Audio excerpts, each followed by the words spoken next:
లారీని వెనుక నుంచి తుఫాన్ వాహనం ఢీకొట్టింది. ఈ ప్రమాదంలో 4 మృతి చెందారు. శ్రీకాకుళం జిల్లా ఎత్తురాళ్లపాడు వద్ద ఈ ఘటన జరిగింది. మధ్యప్రదేశ్ కు చెందిన భక్తులు పూరి నుంచి శ్రీశైలం వెళ్తుండగా ప్రమాదం బారిన పడ్డారు. 3 పురుషులు, ఒక మహిళ అక్కడికక్కడే మృతి చెందారు. వాహన డ్రైవర్ తో సహా 5 వ్యక్తులు గాయపడ్డారు.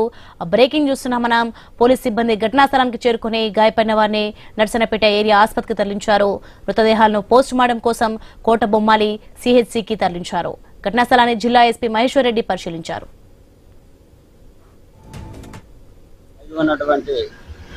లారీని తుఫాన్ వెహికల్ మధ్యప్రదేశ్ స్టేట్కి చెందినటువంటి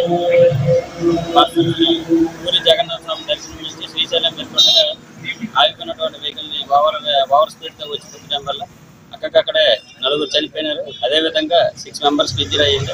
ఇంజరీ పర్సన్ ని నర్సంపేట ఏరియా హాస్పిటల్కి పంపించడం జరిగింది. అదేవిధంగా చనిపోయినటువంటి డెడ్ బాడీస్ ని వాళ్ళని